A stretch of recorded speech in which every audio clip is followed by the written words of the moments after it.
I want to talk a little about examinations cheating at universities.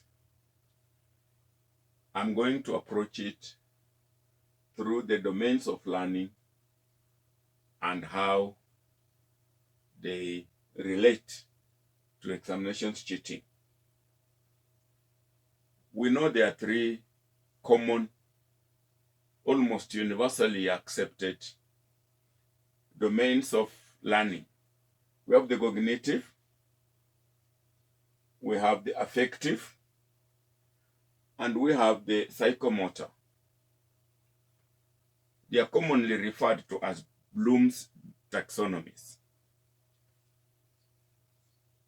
These are the domains of learning: the cognitive domain, the psychomotor domain, and the affective domain. What are we saying? We're saying that effective learning ideally involves 3H. We learn by thinking with the head. That's what we call cognitive domain. Learning intellectually.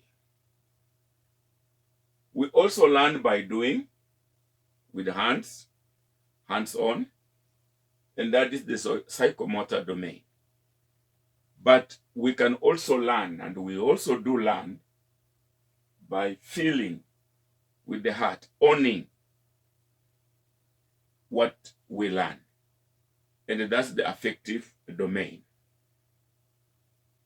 Now, therefore, we come to the Bloom's taxonomy and the three major domains. 1956, Benjamin Bloom with his team came up with the cognitive domain. I think Anderson in 2001 also revisited it. Cognitive domain mainly involves mental skills, knowledge, what we know. What do we know? The psychomotor, which is attributed to Dave, 1975, is the manual or physical skills, how we do. And the affective, largely attributed to Crathwell in 1964, growth in feelings or emotional areas, attitude, how do we feel? So those are the key or common domains. 1956, Bloom comes up with the cognitive. 1964, Crathwell comes up with the affective. And Dave, 1975, the psychomotor. So let's see. The cognitive skills, thinking, problem solving. These mean we encourage students to think and solve problems methodically, using the head, thinking, reasoning, critical thinking if you want. Affective, those are the emotional growth, interpersonal development.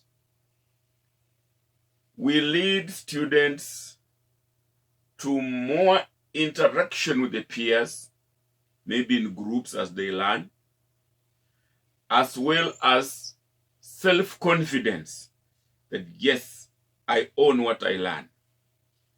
And the psychomotor skills, the physical activities, these are activities in classroom leading to experiential learning. You can see, therefore, that all the three domains are necessary to produce a holistic student or graduate. However, in most of our universities, the cognitive domain dominates. Yes. And what does that mean? The cognitive domain has levels, starting with the lowest, remembering. We teach students to find or remember information. List, and when we come to examinations, we want them to list, to find, to name, to identify, to locate, to describe, to memorize, to define, that kind of low level cognitive domain remembering. We also teach a higher level understanding or making sense out of the information that we have given them. Again, cognitive, using the head. Interpret, we ask them in examinations. Interpret, summarize, we ask them. Explain, infer, paraphrase, discuss. Those are the understanding level still of the cognitive domain. Then there is the applying, a higher level than understanding. And here, we use information in a new but similar form. We ask students to use the information given to them in a new but similar form. So we ask like use, using diagrams, make a chart, draw, apply, solve. Those are the verbs that we use to test that level. And then out there we have the creating, evaluating, and analyzing. Again, creation. Let's start with analyzing. To take information apart and explore relationships. So we ask our students, categorize, examine, organize, compare, and so on and so forth. Evaluation, we want students to critically examine information and make judgments. So we ask things like judge, critique, test, defend, criticize, and probably the highest level of the cognitive domain is creating, using information to create something new. We ask them to design, to build, to plan, construct, produce, devise. However, you must have noticed that all is in the cognitive, in the head, in the cognitive domain. So the students come in class, sit down, and think, and the design and all that, whether the design is reality or not, so long as we see that the head can do that job. And I want to say that dwelling mainly on the cognitive domain, the demands of the cognitive domain do contribute to cheating at examinations. I captured this in a class recently. See what I spotted.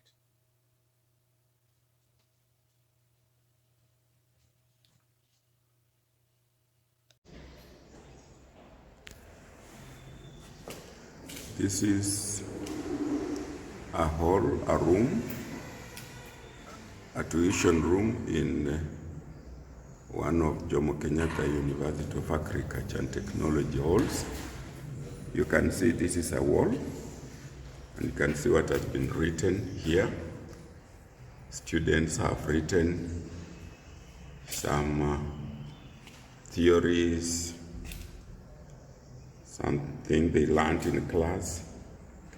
You can see technical competency, ownership. You can see marginal productivity, market theory, all this. And one therefore wonders why students can write on walls, things like that. That is me.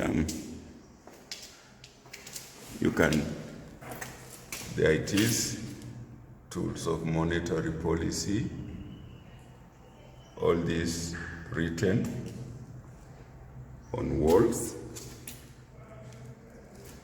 And therefore, I may ask you, why do students write on these walls?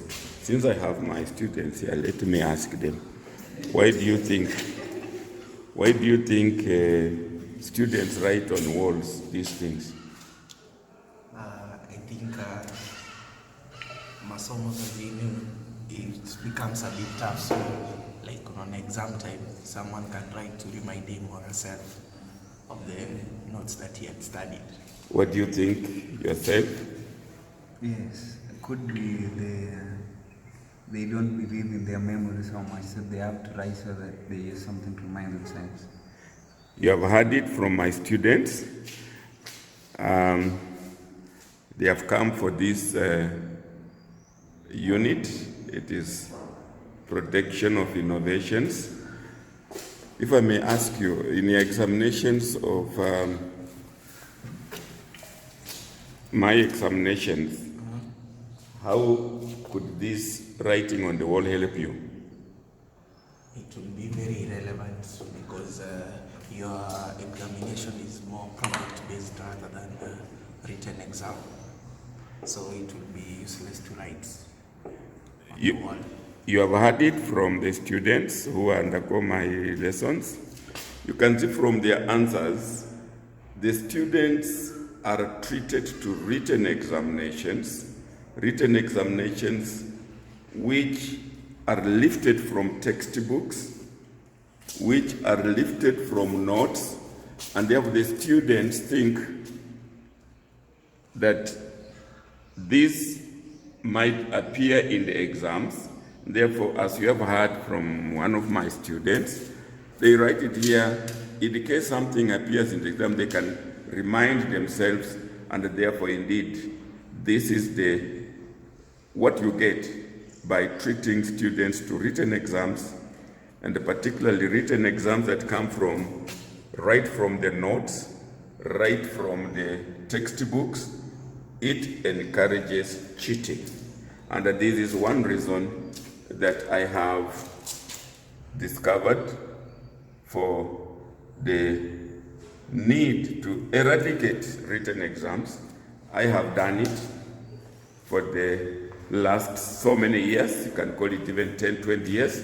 I never set written exams. I give practical exams.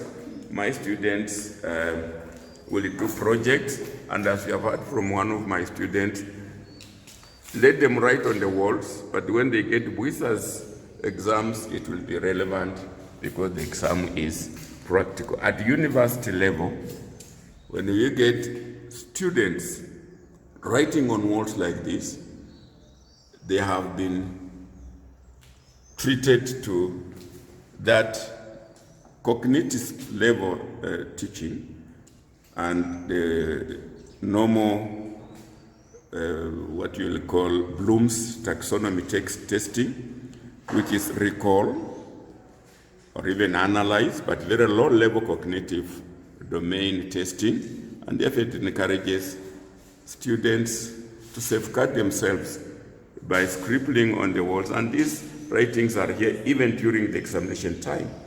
Or if they are noticed, then we have to clean the walls before the exams, and that is like extra time and all that. All in all, written exams will not benefit students more than practical exams. Number two, as soon as the students leave the examination room, they have even forgotten what the examination was about. But for a project, they will carry a copy, they will keep a copy of the project, they will never. So in terms of retention of knowledge acquired in class, written exams, which is because of the method of lecture teaching and all that, is not useful. And therefore, I will not be surprised that our industries complain that we are producing half-baked graduates, because someone who can just cram and remember, and when they go in the workplace, what they remembered, what they crammed, doesn't even appear as any routine work in their workplace, then there we are. The industry will always complain that that we are producing half-baked graduates.